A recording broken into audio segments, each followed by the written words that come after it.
Good evening. I'm Greer McGearey, President of Seahorse Victoria, and with me tonight is Elisabeth Lane. Welcome, Elisabeth. Thank you, Greer. What about in your workplace? You found from when you first started working, the sort of background rules and regulations of where you worked impacting on how you eventually went on to transition. That was an interesting thing. There's actually in the intranet at work, they actually had a page for someone who was transgender, but it was hopelessly out of date. And though that gave me the confidence to know that I could transition there, and also I knew the law was supporting me in doing that. They had to treat me as a human being. When I went to transition, there were a lot of mistakes made by the workplace. Though that being said, the intent was positive. And after it was all said and done, I actually wrote a list of everything that went wrong and what they could do to fix it.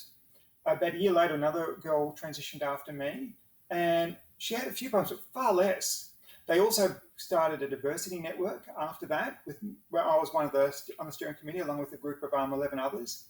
We actually had members of the workplace involved in it. We would actually celebrate Ida Hobbit Day, Wear It Purple Day, and they kept going. They kept improving to the point when I left last year, we had a person came in there, had just started the job, said they planned to transition because they said they knew it was a safe place to do it.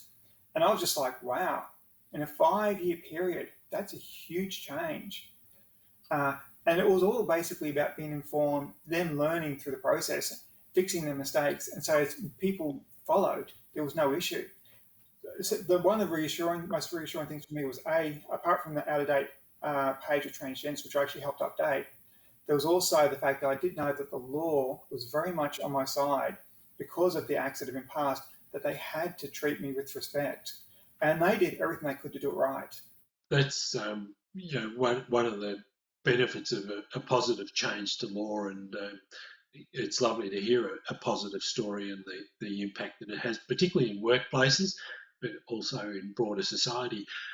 Just briefly, though, what do you see as the positive and possibly some negative things for the future that could impact on how we're perceived and how we might live or not live for the future? Well, positive. In Victoria, they had the Birth Test Marriages Bill has been passed, which basically means your gender is based on your gender identity.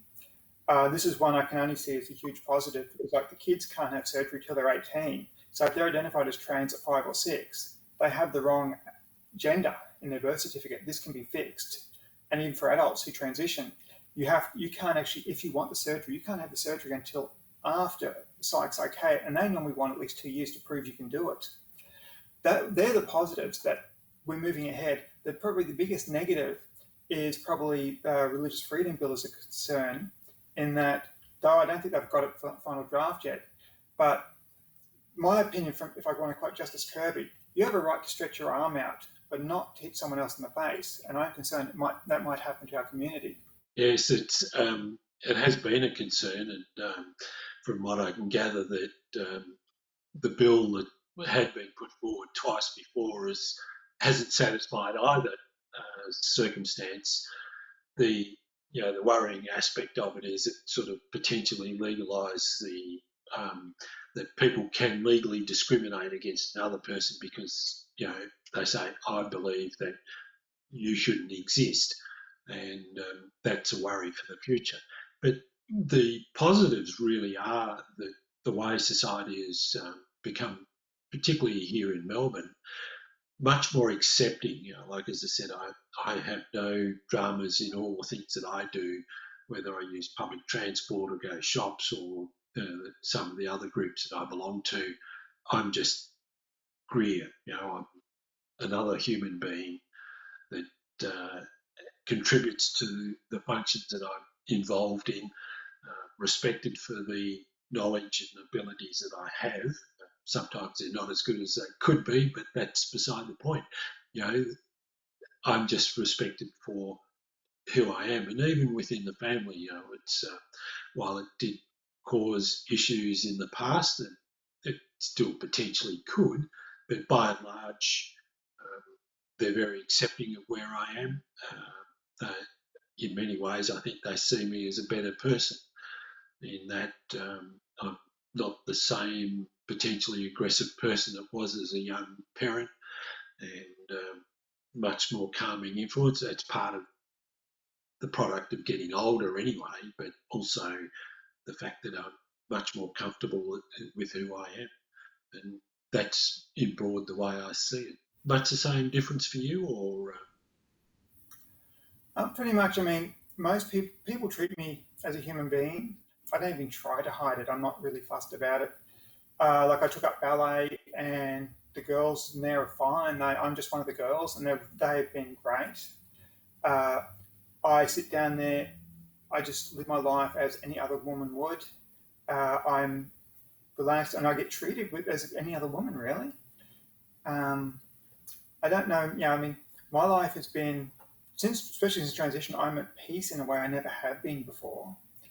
My son and I are still very close. My ex-partner and I are still close. We're very good friends, though the relationship ended with the transition. She did know that it was something she could see that it was something I had to do. And though we lead separate lives, if I said I needed help, she'd be there in a heartbeat, and vice versa. But generally in life, I've had no few problems. Like when I changed jobs last year, when I had a Hobbit Day, I gave the opening address, and I openly said I was transgender. I had the transgender flag in my background. I wasn't trying to hide it, and all I got was positive feedback. Now I don't know if we would have had that even 10 or 15 years ago, but now people are like, well, be yourself. And Elisabeth, it's about time to conclude our conversation, but thank you very much for sharing some of the insights into your life and the way you felt and what you see as positive and sometimes maybe a few negatives around. But it clearly is that society overall is giving us a much greater acceptance for all of difference and not just for trans people. You know, this past 6 months of COVID-19 coronavirus in the world has shown that vulnerable lives do matter, and whether it's trans or not, and that broader society needs to pay attention to looking after Black lives, all the vulnerable people. And with that, thank you very much for joining us tonight.